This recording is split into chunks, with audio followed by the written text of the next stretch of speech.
Est-ce qu'on pollue plus quand on vit en France dans un appartement ou quand on voyage en Amérique pendant une année complète avec un véhicule? C'est la question à laquelle on va répondre dans cette vidéo et pour faire ça, on va calculer le bilan carbone de notre première année de voyage en Amérique. Et on va essayer de tout prendre en compte. Notre avion pour aller au Canada, le shipping du véhicule de la Belgique au Canada, le carburant qu'on a consommé pour rouler du Canada jusqu'au Panama, notre nourriture, enfin on va vraiment essayer de tout prendre en compte pour voir si on pollue plus sur un long voyage ou en vivant en France. Avant de commencer à regarder le bilan carbone de notre première année de voyage, on va déjà regarder à quoi ressemble le bilan carbone d'une personne qui vit en France. Et pour ça, on va s'aider du travail qu'a fait l'entreprise Carbone 4. Donc en 2021, en moyenne, l'empreinte carbone d'un Français était de 9,9 tonnes de CO2 équivalent. Et les 5 principaux postes d'émissions sont ceux liés au déplacement, à l'alimentation,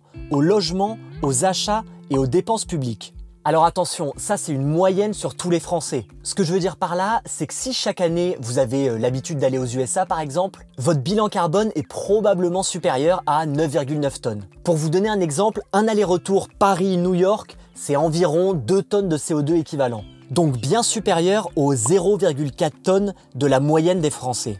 Et si je dis ça, c'est parce que je suis sûr que moi, quand je vivais en France en 2021, mon bilan carbone était supérieur à 9,9 tonnes. Entre les déplacements avec mon travail et les voyages qu'on pouvait faire avec Ambrine, je pense qu'on était plus autour de 11 ou 12 tonnes de CO2 équivalent par an. Mais donc c'est parti, allons voir à quoi ressemble le bilan carbone de notre première année de voyage. Vous allez voir qu'il y a des postes qui sont vraiment beaucoup moins importants que lorsqu'on vivait en France. Et bon, par contre, il y en a un que vous devinez peut-être, qui lui, pour le coup, est vraiment beaucoup plus important. Donc le poste le moins émetteur de notre bilan carbone, qui ne représente que 3% de nos émissions, soit 279 kg de CO2 équivalent contre 1900 kg de CO2 équivalent pour un Français moyen, c'est la partie logement. Alors ça peut paraître normal parce que je pense que vous qui regardez cette vidéo, vous devez vivre dans un logement qui fait au minimum 50 mètres carrés, alors que nous, on est dans un logement qui fait 3 mètres carrés à tout casser, donc 16 fois plus petit. De plus, notre électricité est produite à 100% via nos panneaux solaires, on consomme très peu d'eau et génère assez peu de déchets autres qu'alimentaires. Par contre, on a consommé du gaz. Alors globalement, notre consommation de gaz, elle est assez faible. En un an, on a consommé 10 bouteilles de 9 kg. Pour rappel, nous, le gaz, c'est principalement pour la cuisinière et le frigo. En un an sur la route, on a dû mettre une seule fois le chauffage à Sequoia Park et ensuite pendant une grosse partie du voyage il faisait tellement chaud que l'eau de la douche on la chauffait pas et en réalité notre frigo il fonctionnait plus, donc c'était principalement une utilisation pour la cuisinière. C'est pour ça que notre consommation de gaz ne représente que 158 kg de CO2 équivalent par personne contre 930 pour un Français moyen. On peut voir aussi dans mon graphe qu'il y a une case fuite de gaz. Et ça, c'est parce que quand on est arrivé au Panama et qu'on a dû aller déposer notre véhicule sur le port pour le shipping afin de l'envoyer en Colombie, en arrivant sur le port, on s'était pas rendu compte, mais en fait, notre bouteille de gaz, elle n'était pas complètement vide. Et du coup, juste avant d'entrer sur le port, on a dû la vider en urgence. Donc j'ai été obligé de l'ouvrir par là. Et il restait à peu près, je pense, 10% de la capacité de la bouteille, donc environ 1 kg de gaz. Et je ne sais pas si vous avez remarqué, mais depuis le début de la vidéo, je dis toujours CO2 équivalent. Et en fait, ça c'est parce que quand on fait un bilan carbone, on ne s'intéresse pas uniquement aux émissions de CO2. En fait, on s'intéresse à tous les gaz qui ont un impact sur le réchauffement climatique. Mais pour faciliter le calcul, on a tout ramené à une unité unique qui est le CO2 équivalent. Donc en gros, si j'émets 1 kg de CO2, ça représente 1 kg de CO2 équivalent. Par contre, si j'émets dans l'atmosphère 1 kg de gaz comme du méthane par exemple, ça représente 28 kg de CO2 équivalent.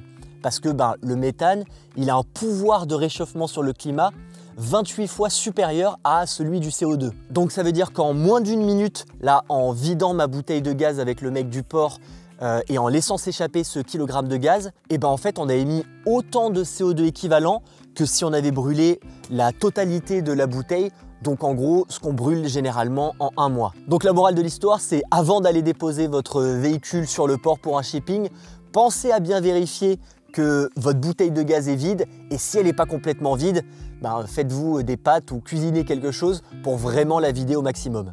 En quatrième position, on va retrouver les émissions liées à nos achats, qui représentent 738 kg de CO2 équivalent, contre 1550 pour un Français moyen. Cette différence, elle s'explique principalement parce que en fait, dans la cellule, on n'a plus de place, tous nos placards sont pleins. Donc si on achète quelque chose, c'est vraiment parce qu'on n'avait pas le choix de l'acheter. Sur notre première année de voyage, pour le pick-up, on a acheté des pneus et un embrayage. Et moi, personnellement, je me suis acheté une GoPro et un drone. Et comme vêtements, les seuls vêtements que je me suis acheté, c'est une paire de chaussures. Et ça, c'est les seuls achats que j'ai faits en un an sur la route. En troisième position, on va retrouver les émissions liées à notre nourriture, qui représentent 1106 kg de CO2 équivalent. Alors pour la nourriture, on a eu 2 voyages dans le voyage. La première partie du voyage, au Canada-USA, on achetait régulièrement du poulet et on mangeait au moins 1 ou 2 fois par semaine des burgers. Par contre, à partir du Mexique, on a arrêté d'acheter du poulet parce qu'il commençait à faire chaud et à partir du Guatemala, notre frigo a commencé à nous lâcher, donc on ne pouvait plus du tout stocker de viande dans le frigo. Et quand on mangeait dehors, ça nous arrivait souvent de manger des repas sans viande dedans. Donc sur nos 6 premiers mois de voyage, on devait se faire environ 4-5 repas avec de la viande. Et les 6 derniers mois, on était plutôt à 1 repas de viande par semaine. Et je pense que c'est pour ça qu'il y a une aussi grosse différence avec les émissions d'un Français moyen.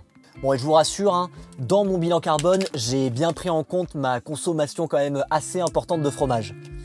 Tellement importante que j'ai réussi à péter la râpe à fromage. En deuxième position, on va retrouver les émissions liées aux services publics. Donc en gros, ce que financent vos impôts, comme l'armée, l'administration publique française, les hôpitaux, enfin toutes ces choses qui ne dépendent pas directement de nous, mais dont chaque Français est responsable pour une petite partie. Et comme nous, pendant ce voyage, on continue à payer nos impôts en France, on va repartir sur la même base qu'un Français moyen en 2021, soit 1300 kg de CO2 équivalent. Donc là, avec 4 des 5 postes d'émissions qu'on va calculer, notre bilan carbone s'élève à 3422 kg de CO2 équivalent.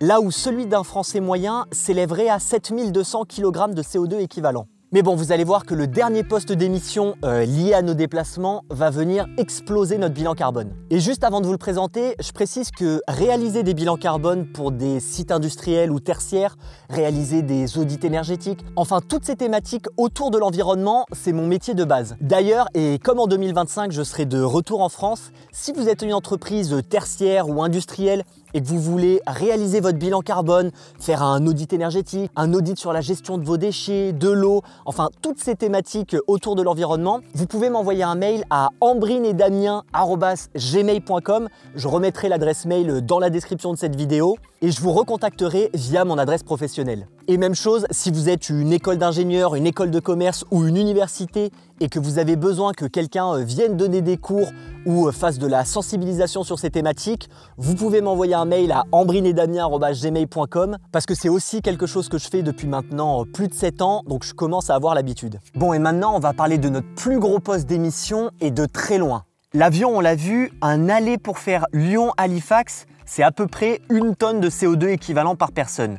Le shipping, par contre, pour envoyer notre van de Anvers à Halifax, ça pour le coup, c'est assez faible. Un peu moins de 100 kg de CO2 équivalent par personne. Je dis par personne parce que Ambrine est responsable de 50% des émissions du shipping et moi, je suis responsable des autres 50%. Par contre, les émissions liées à notre consommation de carburant, ça, je me rendais pas compte que ça allait être autant. Et ça représente 6 tonnes de CO2 équivalent par personne. En gros, du Canada au Panama, on a fait à peu près 36 000 km avec notre véhicule qui consomme en moyenne entre 11 et 12 litres au 100. Donc si on additionne toutes nos émissions de CO2 équivalent sur notre première année de voyage, on a émis 10,6 tonnes de CO2 équivalent par personne, là où un Français moyen est à environ 9,9 tonnes. Donc avec ce voyage, on a émis plus de CO2 équivalent que si on vivait en France. Et dans ces résultats, il y a des choses quand même assez intéressantes. Déjà, on va enfin pouvoir répondre à la question, est-ce qu'il vaut mieux ramener son propre véhicule en France via un shipping ou acheter un véhicule en Amérique? Et bien d'un point de vue bilan carbone, comme les véhicules américains consomment généralement beaucoup plus que nos véhicules européens, pour vous donner un exemple, le même type d'ensemble mais avec un pick-up américain, c'est en moyenne entre 16 et 18 litres au 100, donc 40% de consommation en plus. Ça veut dire que sur notre voyage, si on avait consommé 40% de carburant en plus, on aurait émis en plus 2,4 tonnes de CO2 équivalent chacun, donc Ambrine et moi, là où le shipping a émis environ 100 kg de CO2 équivalent par personne. Et d'une manière plus générale, on voit que quelqu'un qui voudrait réduire son bilan carbone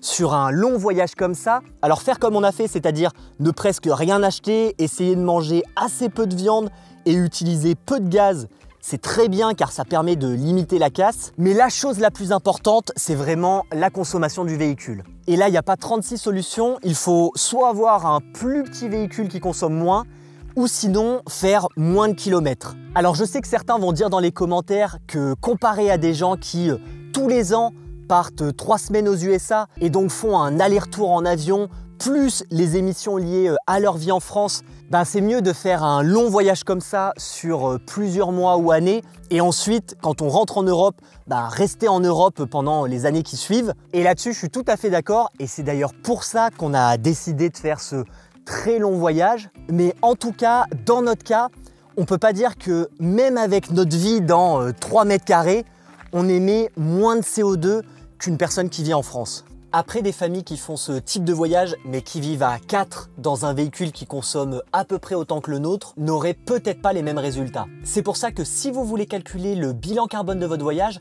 vous pouvez nous envoyer un message sur Facebook ou Instagram à Objectif Ushuaïa et je vous enverrai notre fichier Excel de calcul. Et je pense que ça peut être intéressant de le faire avec des enfants. Vous verrez, c'est assez simple à faire. J'ai mis plein de petites annotations pour vous aider à le remplir et ça devrait vous prendre environ 15 minutes. Et pour rappel, si vous êtes une entreprise industrielle, tertiaire ou dans l'enseignement et que vous avez besoin de faire votre bilan carbone, un audit énergétique ou faire de la sensibilisation sur ce type de sujet, vous pouvez m'envoyer un mail à ambrineetdamien@gmail.com et moi je vous recontacterai via mon adresse professionnelle pour voir comment on peut travailler ensemble. Si cette vidéo fonctionne, on refera sûrement le même exercice sur notre 2e année de voyage, pendant laquelle d'ailleurs on a fait un peu moins de kilomètres, donc on a dû réussir à réduire le poste lié au carburant. Bon, par contre, vous le savez, on est rentré en France pendant 45 jours, donc le poste avion, pour le coup, il a été multiplié par 2. Donc merci d'avoir regardé cette vidéo. Si vous avez besoin du fichier Excel, envoyez-nous un message sur Insta ou Facebook. Si c'est pour du professionnel, l'adresse mail, je la remets dans la description, ambrineetdamien@gmail.com. Et sinon, à la semaine prochaine. Ciao!